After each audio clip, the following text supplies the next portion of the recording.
parlé que cette année c'est l'année de l'extension, l'année de l'explosion. Mais il peut nous parler et si nous ne connectons pas avec ça, on n'ira nulle part. Ça va être juste une parole qui était parlée, mais nous on n'a pas fait. La parole doit devenir chère et nous devons connecter avec ça.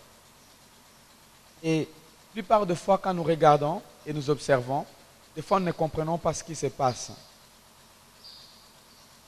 Pour être dans le ministère d'aide, c'est un ministère loin. Beaucoup de gens ne savent pas. Et servir dans un ministère d'aide, servir sans onction. Et là, je veux vraiment être clair avec vous. Et mon objectif dans cette réunion, c'est que vous puissiez comprendre le loi. Je ne vous ai jamais parlé de loi des ministères d'aide. Je vais vous parler des lois des ministères d'aide. Je vous ai toujours conseillé, ministère d'aide, comment aider, comment appuyer, comment servir, comment travailler. Mais il y a des lois incontournables.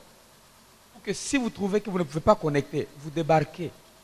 S'il y a des gens qui sont dans cette église, ils sont là, ils aiment l'église. Et on ne fait pas pression sur eux. Pourquoi? Parce qu'ils ne sont pas impliqués dans les ministères d'aide. Ils ne sont pas impliqués dans les ministères. Ils sont là, ils aiment. Ils donnent leur argent, ils appuient, ils font tout ce qu'ils font. Et ils sont avec nous. Et nous les aimons. Mais pour être sur la ligne des fronts, parce que ça c'est la ligne des fronts maintenant, il faut être organisé, il faut être discipliné. Sinon, débarque, reste dans l'église, on va t'aimer toujours, on va te visiter, on va te conseiller, on va être avec toi et on t'aimera toujours. Amen. Donc, à la fin de cette rencontre, je voulais que nous puissions avoir une certaine façon de penser qui est au-delà de là où nous sommes. Et je vais parler purement leadership. Purement leadership. Mon introduction globale, d'une façon globale, je vais aller avec vous dans Hébreux chapitre 6, versets 1 et 2. Merci beaucoup. En fait, ce qui m'intéresse ici, c'est pourquoi laissons les éléments de la parole de Christ tendant. Et ça, ce n'est pas très clair. Les éléments des fondements, les éléments de base, laissant, ne tournons pas à... Ça, c'est le verset qui m'est venu vraiment quand je méditais par rapport à cette rencontre. Il y a des choses que nous faisons et nous tournons à rond. Nous répétons, nous revenons, nous rentrons, nous faisons les mêmes erreurs, le même travail, la même façon de faire. Et les gens tellement deviennent des routiniers et ils ne savent plus comment avancer. Et plus on ne se relève pas, plus on ne relèvera jamais le ministère. Surtout nous. Vous savez, il y a 2 catégories de gens dans l'église, ou 3. En fait, il y a 2-3 catégories de gens. La première catégorie de gens, ce sont les gens qu'on appelle les piliers de l'église. Et ce sont les gens que Dieu aime. Ce sont les gens impliqués dans les ministères. Ces gens-là, c'est comme si l'église c'est à eux. L'église n'appartient à personne, vous savez. C'est comme le pays n'appartient à personne. C'est nous tous. L'église c'est la même chose, c'est nous tous. Mais il y a des gens qui sont supposés gouverner, qui sont supposés orienter, qui sont supposés diriger. Et tellement que les gens même à l'extérieur commencent à dire c'est leur église, c'est à eux. Ils se sont appropriés l'église comme si c'est à eux. Si une chose est volée, ils se sentent comme si on a volé chez eux. Si une chose est abîmée, c'est comme si c'est leur maison qui est abîmée. C'est ce qu'on appelle les piliers de l'église. Et c'est nous ici. Malheureusement, quelques-uns parmi nous ne comprennent même pas ça. Cette catégorie que je voulais rassembler, et ce sont les gens qui transforment les autres. Malheureusement, il y a les piliers de l'église qui sont là encore pour casser d'autres piliers de l'église. C'est une part des grandes réunions que nous faisons ici. Une partie des objectifs que nous allons les toucher. La deuxième catégorie, ce sont des gens qui aiment l'église, mais qui ne sentent pas que l'église est à eux. C'est notre église, mais il ne peut pas se battre. Il ne peut pas être debout pour cette chose-là. La troisième catégorie, c'est les koussi-koussa. On peut être là, on ne peut pas être là. C'est-à-dire, bon, j'aime cette église, bon, j'y vais une fois, mais bon, moi je vais dans toutes les églises, mais j'y vais aussi une fois. J'aime, ils font des choses bien. Mais la première catégorie ici, c'est ça ce qu'on appelle le pilier de l'église. C'est là où Jésus avait dit aux gens, avait dit à Pierre, je construirai mon église sur cette parole. Et les gens disent que c'est sur Pierre. C'est le pilier de l'église, c'est vous et moi. Nous sommes appropriés, c'est à nous.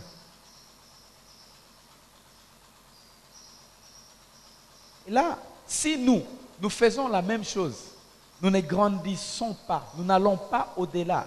Nous rentrons dans les histoires du débit au 2008, 2009. L'Église apparaîtra comme une Église de 2009, comme on a été. Et vous allez remarquer que notre croissance, c'est à cause de la croissance de la façon de penser. Plus chaque année nous avons des enseignements élevés, plus chaque année nous grandissons. Les gens qui ne grandissent pas ici au milieu de nous, ce sont des gens qui ne se mettent pas ouverts aux enseignements et mettre en pratique pour aller plus loin. Ça, vous allez remarquer. Quelqu'un peut venir hier, il aime la parole, il s'engage, il met en pratique et il grandit. Et vous trouvez vraiment qu'il y a la croissance dans cette personne. Et quelqu'un est venu depuis très longtemps, même il ne grandit pas. Il n'y a pas la croissance vraiment dans cette personne. Donc ça, c'était dans mon cœur. Pour ne plus tourner à rond. Tendons à ce qui est parfait. Tendons à ce qui va nous aider à grandir. Je ne parle pas des fondements de cette fondation de l'Église, mais je parle de ces mots-là clés qui a ouvert mes yeux. Tendons à ce qui est hauteur. Tendons à ce qui nous aide à la hauteur. Tendons à ce qui est parfait.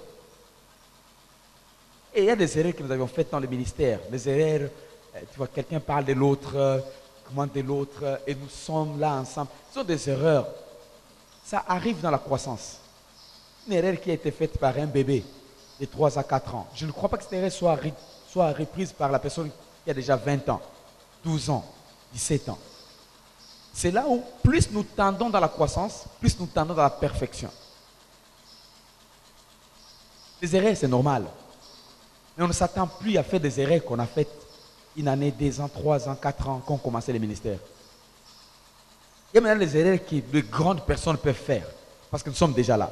Et c'est ça la croissance. Amen. Amen. Donc ne mettons plus les fondements, ne mettons plus les fondations dans le domaine des ministères. Tendons maintenant à la croissance. On a fait beaucoup de fondations dans le ministère. Beaucoup, beaucoup, beaucoup, beaucoup. Et quand je parle de lois, les lois ne sont pas pour les bébés, elles sont pour les matures. Quand on parle de lois dans un pays, on n'enseigne pas aux petits, on enseigne aux gens matures. Loi, c'est pour le bébé. Et ça, je ne veux pas vous dire des années là-bas. J'ai choisi de les faire maintenant. Maintenant, la difficulté est qu'il y a des gens qui viennent d'arriver récemment et qui auront des difficultés. Mais si vous faites déjà partie des grands, considérez-vous être grand. Sinon, on va vous débarquer. Je n'ai pas peur de vous dire. Nous sommes dans la période où maintenant on peut dire à quelqu'un, toi tu quittes le ministère. Au début, tu vois, on essaie d'expliquer, de montrer le base. Maintenant, on est maintenant au niveau où on peut dire, non, non, toi tu nous fatigues, quitte le ministère. Allez rejoindre le ministère là où tu peux rejoindre. Ce n'est pas parce qu'on n'aime pas les gens, c'est parce qu'on grandit. Pas grandit dans les nombres, grandit dans la maturité. Jésus n'avait que 12. Mais la maturité grandissait chaque année. Nous, je ne parle pas des nombres, je parle de la maturité. Et c'est là où des fois vous allez écouter des choses que vous n'avez jamais écoutées. Et là, si vous n'êtes pas mature, ça va être vos commentaires à la maison. Et on va vous aider à rester là comme ça, vous aider les autres à commenter. Super important. Ce n'est pas par hasard que nous avons des réunions comme ça. Et ça commence trop tôt pour nous aider à être épanouis. Soyons épanouis. Amen. C'est dans l'amour que nous le faisons. C'est dans la joie que nous le faisons. Et nous voulons voir des gens développer.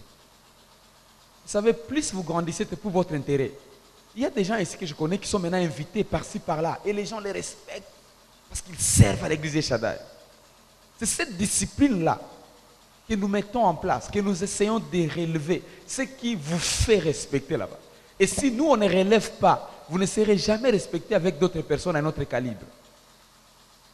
Voilà pourquoi nous le faisons, pour que nous continuions à être respectés et vous continuez à être respectés partout. D'abord sur la terre et aussi au ciel, pour y avoir des couronnes incroyables. Nous tous, nous avons 2 vies, la vie terrestre et la vie céleste. Et nous voulons avoir des bonnes choses sur la terre et aussi des bonnes choses au ciel. Nous voulons les avoir. Et on ne peut pas dire qu'on peut les avoir seulement dans la prière. Il y a des lois, il y a un comportement, il y a des choses qu'on doit faire pour que nous puissions accéder à ces choses. Surtout vous et moi qui servons le Seigneur. Donc je vous parlerai des choses un peu difficiles. Et ça, je vous prépare. Mais je sais que parmi vous, il y a des gens déjà qui comprennent un peu et d'autres qui vont comprendre pendant qu'on sera en train de développer.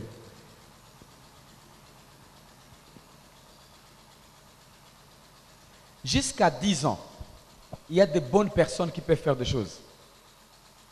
Au-delà de 10 ans, il y a de mauvaises personnes avec lesquelles on peut développer. Je réponds. Ministère de 0 à 10 ans. Tout le monde est bricoleur. Tout le monde est amateur. Tout le monde se cherche.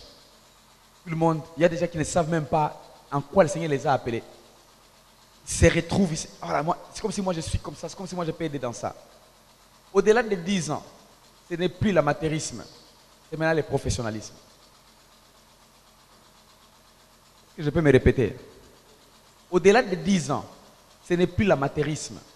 Et vous trouverez, il y a des bricoleurs, des amateuristes, des amateurs avec lesquels on a été ou avec lesquels nous sommes. S'ils ne changent pas, ils vont se retrouver en dehors des bancs. Ce n'est plus question de penser, je vais faire quoi.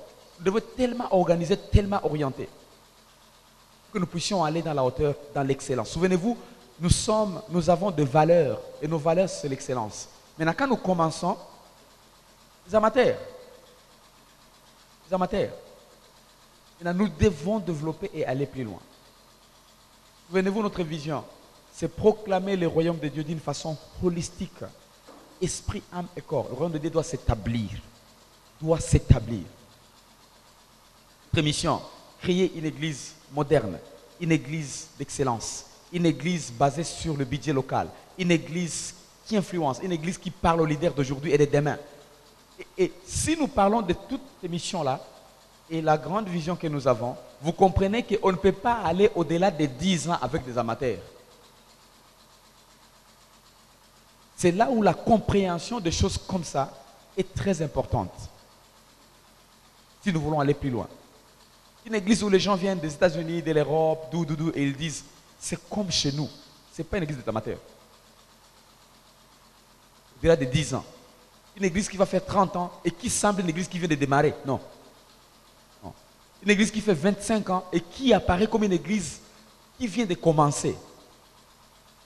Non, ici. Nous voulons aller vraiment à la hauteur. Et ça, c'est vous et moi, les piliers de l'église. Maintenant, si nous comprenons ça, ça nous aidera à aller plus loin. Nous aidera à aller plus loin. Ou carrément, on vous aide à trouver votre place.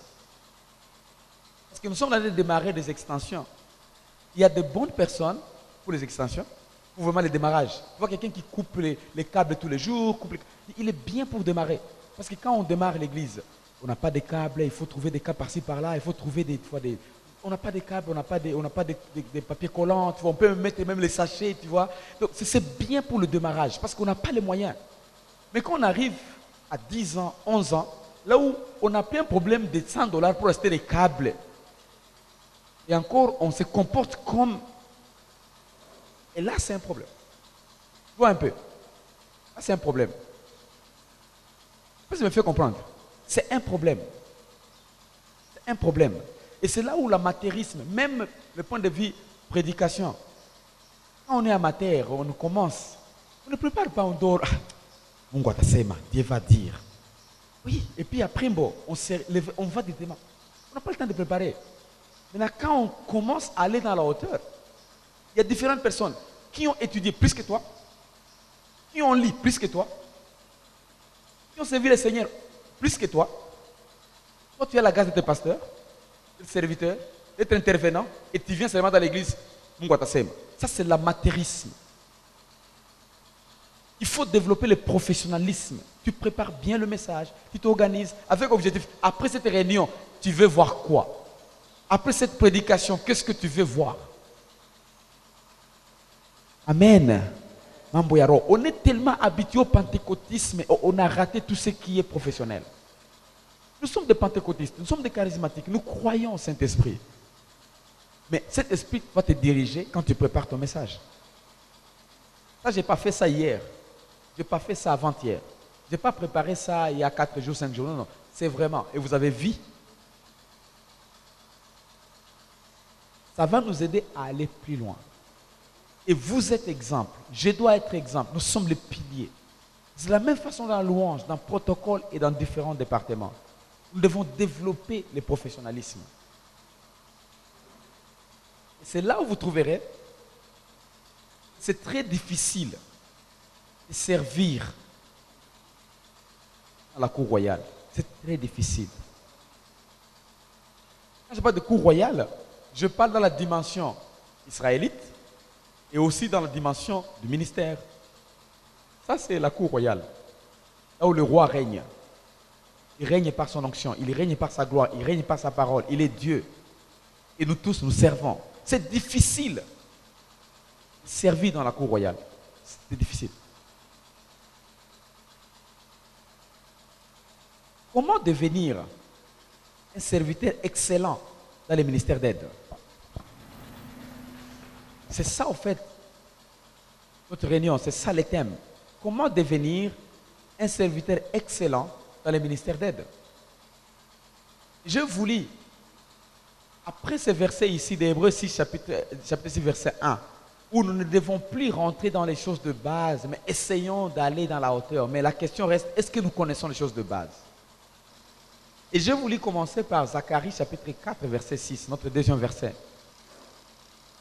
Zacharie chapitre 4, verset 6. Il dit, alors, il reprit et me dit, c'est ici la parole que l'Éternel adresse à Zorobabel. Ce n'est ni par la puissance, ni par la force, mais c'est par mon esprit, dit l'Éternel des armées. L'autre Bible dit, c'est par mon onction, dit l'Éternel des armées. Beaucoup de gens, quand ils voient des choses se faire, ils ont une certaine façon de voir. Ils pensent que c'est là qui les font, ils sont intelligents, c'est là qui les font. Vous savez, quand on parle des puissances et forces, il y a des choses qui peuvent nous amener la puissance et la force. Numéro 1, c'est l'âge. On est âgé, on est puissant, parce qu'on a déjà connu beaucoup de choses, n'est-ce pas? Numéro 2, c'est l'éducation.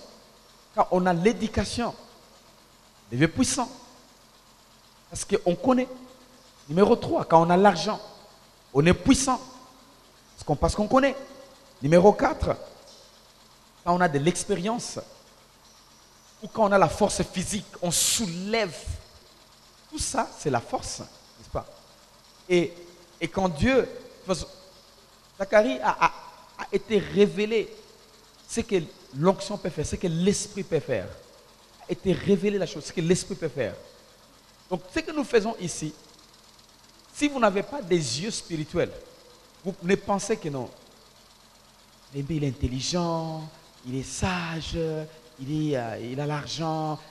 Tout ça, vous mentez. Et si vous avez pensé comme ça pendant des années, vous êtes dans le mensonge total depuis le début jusqu'à l'heure où je te parle. Ce n'est ni par l'esprit, ce n'est ni par la force, ni par la puissance. Jamais.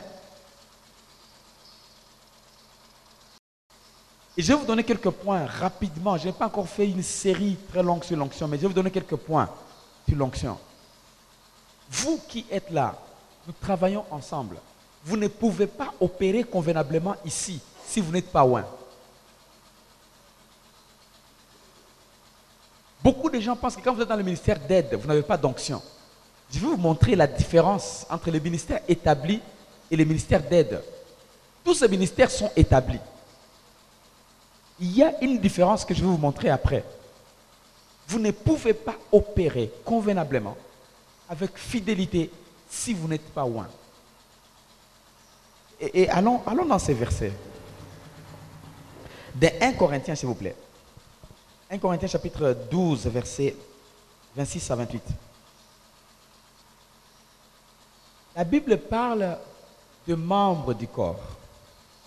Nous montre le membre du corps. Et là, au verset 27, il dit, vous êtes les corps de Christ et vous êtes ses membres, chacun pour sa part. 28, et Dieu a établi. Il connecte les corps au ministère. Établir signifie quoi? Établir, c'est établir. On dit ministère établi, n'est-ce pas? C'est-à-dire mettre en place. Il a mis en place. Et Dieu met en place seulement par son onction. Il ne met pas en place par des plans. Il met en place par son onction. Il a établi. Et si vous continuez à lire, vous allez trouver, et Dieu a établi dans l'Église premièrement des apôtres. Ici, ce n'est pas ordre. C'était l'ordre dans le sens de développement de l'Église. Développement de l'Église. Mais la dernière partie qui m'intéresse beaucoup, c'est qu'ensuite, ceux qui ont les dons de miracles, puis ceux qui ont les dons de guérir, de secourir, de secourir, de secourir, ce qu'on appelle le ministère d'aide. Nous avons les 5 ministères qui transportent le mandat d'établir son royaume, mais 5 ministères ne peuvent pas fonctionner s'il n'y a pas de ministère de secourir. Ce sont des ministères établis aussi. Je sais que je ne vous ai jamais dit ça, mais c'est très important que vous puissiez le savoir. Ce sont des ministères établis. Et dans ces ministères, le Seigneur relève des ministères qu'il veut pour au ciel dans les ministères, dans les 5 ministères. Comme Philippe, vous connaissez, il était établi dans l'aide pour appuyer à table. Acte 6. Mais il est devenu le réveilliste de Samarie.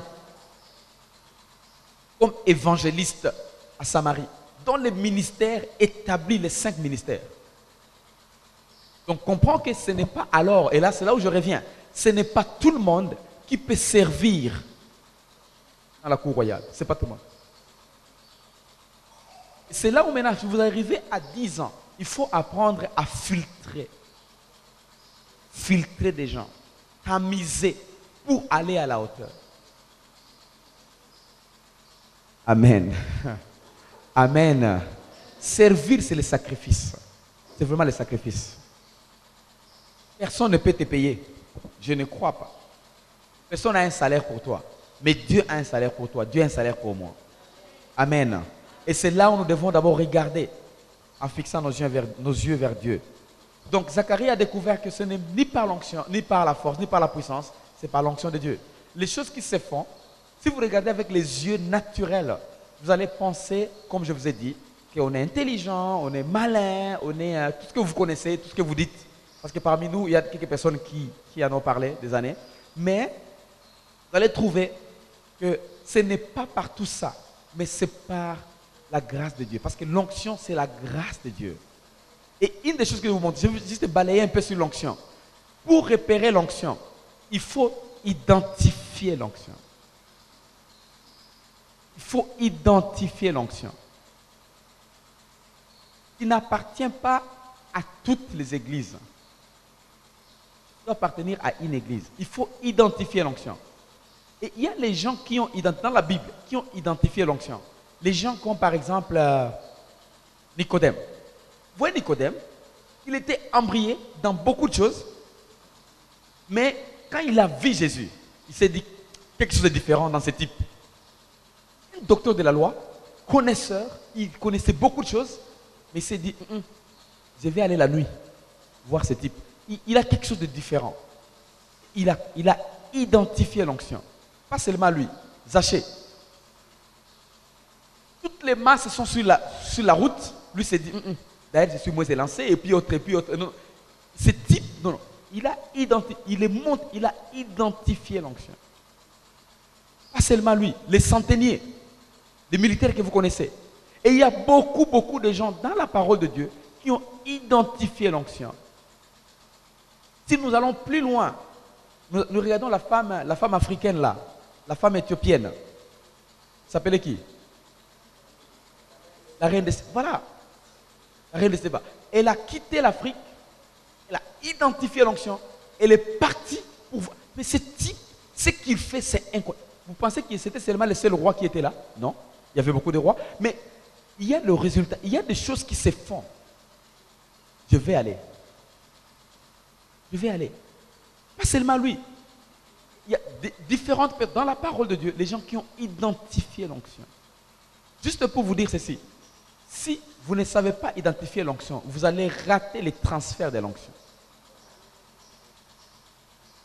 Complètement raté. Parce qu'il y a des gens qui s'attachent aux gens parce qu'ils les aiment.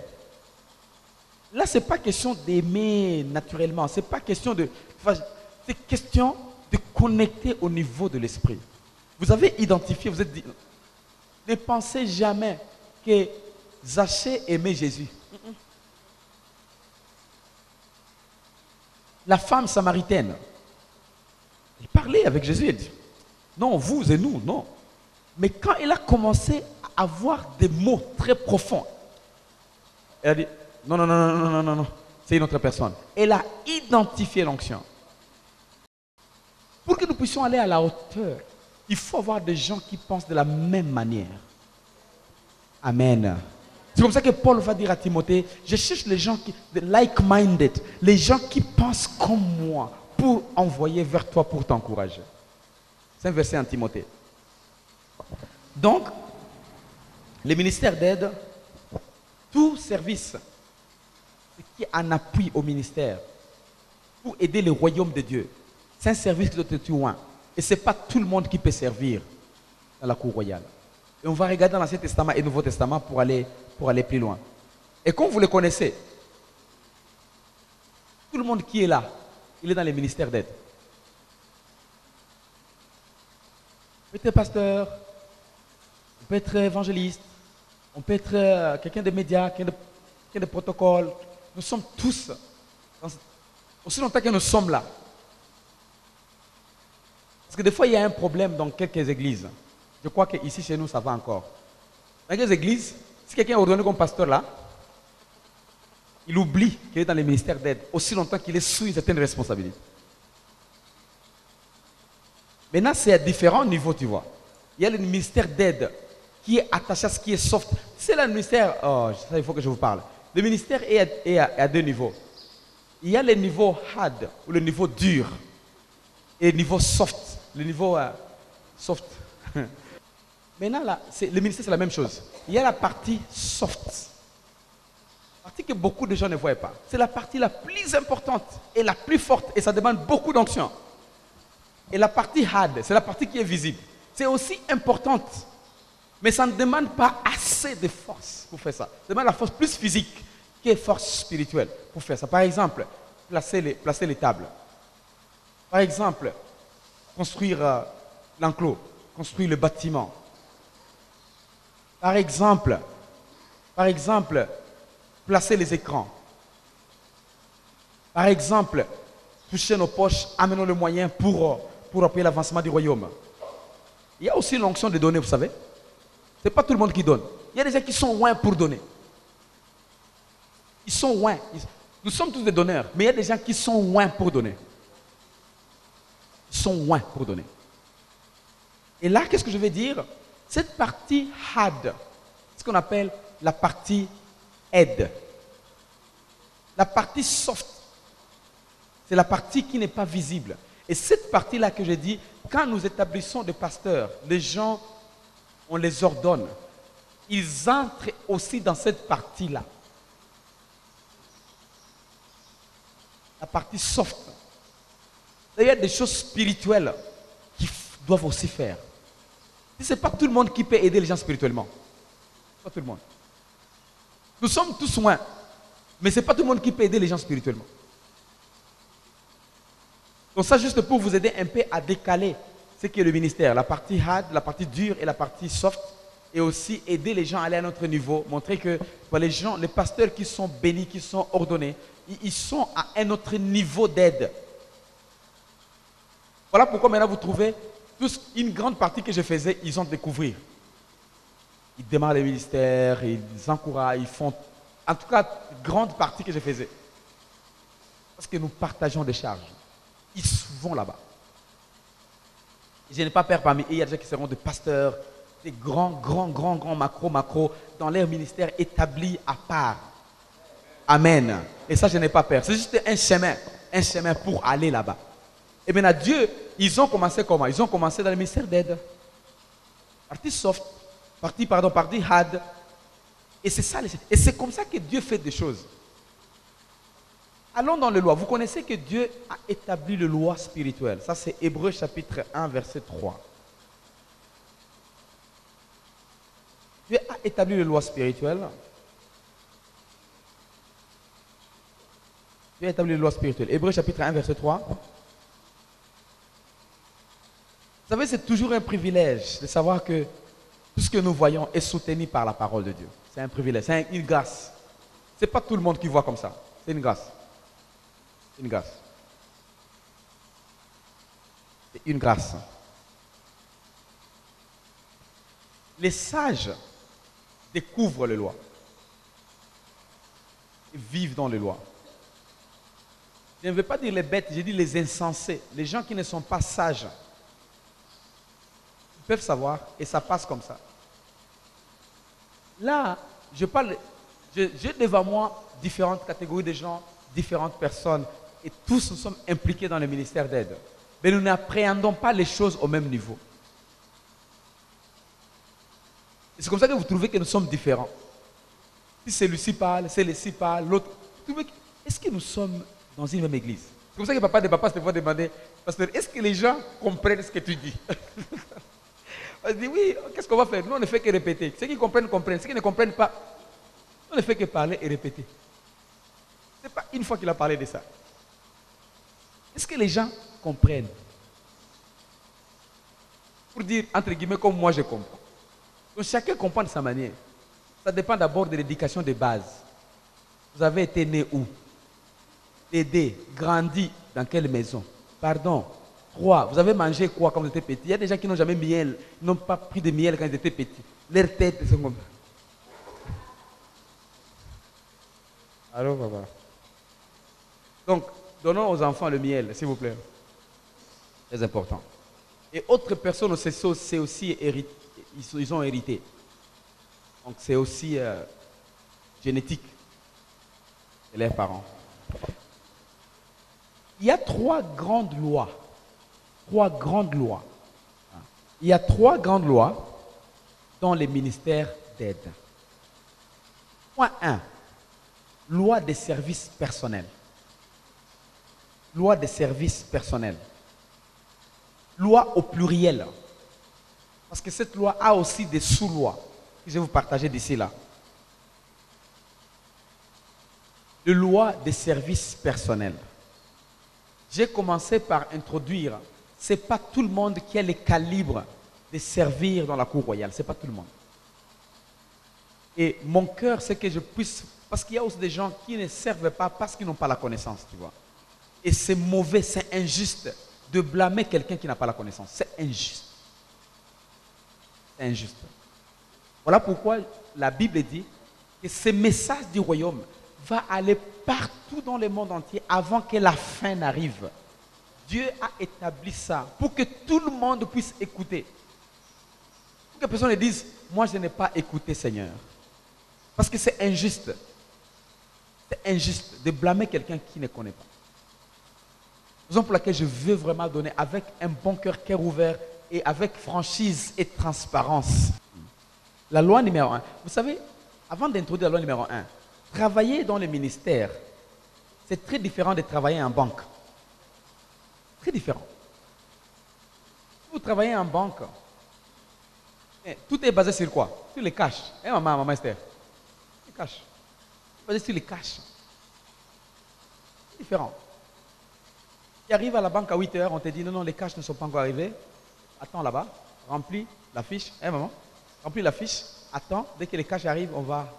Et d'autres gardes secrets ne disent pas, attends seulement, on va commencer à 9 heures. Alors qu'ils sont déjà là à 8 heures. C'est parce que les cash n'est pas encore libéré. Il faut les caissiers principales pour libérer les cash, et puis 9 heures, les cash commencent. Tout est basé sur les cash. Si vous travaillez dans un ministère, il ne faut pas avoir cette mentalité, cette pensée. Tout est basé sur l'argent. On ne peut pas faire une activité sans argent, on ne peut pas faire un programme sans l'argent, on ne peut pas aller évangéliser sans l'argent, on ne peut pas faire ça sans l'argent. Tout est basé sur l'argent. Amen. C'est très important que nous puissions changer la façon de penser. Complètement la façon de penser. Si on travaille dans un ministère, ce n'est pas comme dans un magasin. Vous sentez sur les articles. Les articles ne sont pas là. Il y a beaucoup de gens qui pensent que sans bâtiment, les gens ne peuvent pas être sauvés. Ce sont des magasiniers. Donc, ils sont dans les magasins tellement qu'ils savent que sans ça, est-ce que Jésus avait un bâtiment? C'est important d'en avoir. Avoir un bon bâtiment, c'est bien. Le matériel, c'est bien. Mais ce n'est pas ça ce qui nous motive. Donc, travailler dans un ministère, ce n'est pas travailler comme dans un magasin. C'est ainsi les articles. Les frigos sont finis, il faut ravitailler d'autres frigos. Donc, on est centré sur ce qui est bien matériel. On oublie ce qui est essentiel. Travailler dans un ministère, c'est pas travailler comme dans une ONG. Moi, je suis humanitaire depuis des années. Les ONG, nous sommes centrés sur les bénéficiaires. Nous, c'est les bénéficiaires. Bénéficiaires. Est-ce que les bénéficiaires ont eu? Est-ce que les bénéficiaires disent quoi? Nous ne sommes pas là pour vous plaire. Le pasteur n'est pas là pour plaire les membres, pour plaire les gens. Je vous plais. Ce n'est pas ça le mandat des pasteurs. Amen. Vous êtes là, vous n'êtes pas là pour plaire aux gens. C'est très important, on n'est pas là pour plaire aux gens. Il y a des gens dans les ministères d'aide qui font beaucoup d'erreurs. Parce que toi, tu es là pour les gens. Nous ne sommes pas une ONG. Nous sommes une église. Les gens ont dit. Et maintenant, on est là pour plaire aux gens. Nous devenons une ONG. Beaucoup d'églises sont comme ça. Beaucoup d'églises sont comme ça. Et c'est comme ça qu'après une année, on se rencontre à Rombe, on va choisir les pasteurs. On fait élection des pasteurs à Rombe. Tous les pasteurs depuis Katanga jusqu'à fin fond Nord Kivu, tout le monde à Rombe. Conférence. On va choisir nos pasteurs, nos révérends. Hein? Non. Des fois, c'est honté, tu vois. C'est honté. Maintenant, il faut que ce pasteur, quand il va rentrer, il faut qu'il fasse quoi? Il faut qu'il plaise aux gens. Maintenant, il n'est plus dans la parole. Il est maintenant dans. Maintenant, il va maison par maison, en train de manger, en train de boire, au lieu de rester dans la parole de Dieu, étudier la parole et penser ce que Dieu veut. Les gens ne sont pas contents. C'est comme ça que vous allez trouver que les gens, des fois, ne t'aiment pas, mais les gens continuent à venir à l'église écouter la parole parce qu'il y a quelque chose qui vient de Dieu. Ce n'est pas ni par la force, c'est par l'onction. Amen. C'est par l'onction.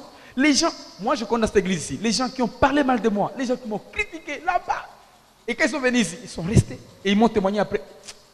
Amen. Ils ont critiqué, ils ont parlé. Églises, ils ont mal parlé. Ils sont venus et ils sont restés. Et ils ont témoigné. Et ils nous ont pas. Et moi, je m'a suivi au bureau. Pasteur, moi, je viens comme si je viens me repartir. Non, tu ne te répands pas. C'est normal. Quand on fait des choses différentes comme ça, c'est très normal. Tu vois, on s'encourage comme ça. Mais c'est normal. Si tu vas être un chrétien ou un leader, tu es leader qui va toujours plaire aux gens, tu vas rater ce que Dieu donne en toi. Tu vas rater. Tu n'es pas là pour plaire aux gens. Je ne dis pas aussi qu'il faut offenser les gens. Ce n'est pas ce que je dis. Mais j'ai dit ce que Dieu a mis en toi pour aider les gens. Ce que nous parlons ici, c'est très dur. C'est très dur. Ce que nous parlons ici. Ce n'est pas comme d'autres églises. C'est très dur. Même être réussi dans la société, c'est très dur ce que nous parlons ici. C'est très dur, tu ne sais pas. C'est extrêmement dur. Mais parce que Dieu a dit, nous sommes dans la parole de Dieu sans compromis. Nous allons le dire. C'est la mort, c'est la mort. Beaucoup de gens, ils aiment toujours de bonnes choses avec Dieu. Laisse-moi te dire, Dieu nous amène aussi des mauvaises choses qui nous arrivent. Des mauvaises choses. Parce que tu sers Dieu, tu n'as plus de temps des fois pour tes affaires personnelles. Tu n'as plus assez de... Mais tu as la paix quand tu sers. Mais quand tu sers, il y a la persécution. Les gens parlent mal de toi, les gens te critiquent. Mais dans le monde, les gens font des choses incroyables et personne ne les critique. Donc, servir Dieu, il y a aussi la partie sacrificielle. Et nous devons accepter ça. Nous devons accepter ça. Amen, amen. Donc, quand nous disons que nous servons dans les ministères, ne nous comportons pas comme une ONG. Une ONG. Démocratie, vous pensez comment? Qui va prêcher? On va choisir. C'est Pasteur Ghislain. Nous sommes à 4. On fait les choix. Pasteur Hélène dit non, Pasteur Alembe. Moi j'ai dit non, Pasteur Ghislain. Papa Emile dit non, Pasteur Ghislain. Papa dit Pasteur Ghislain. Ah, c'est Pasteur Ghislain. Il n'a pas la parole pour ce jour-là. Il n'a pas l'onction pour ce jour-là. Il n'a pas l'inspiration pour ce jour-là. Moi je prends la parole. C'est comme ça que Dieu parle. Dieu n'est pas dictateur. Dieu n'est pas démocrate. Il est théocrate. Donc la parole est au-dessus de toutes choses. Et souvenez-vous, ce n'est ni par la puissance, ce n'est ni par la malignité, mais c'est par son onction. Amen.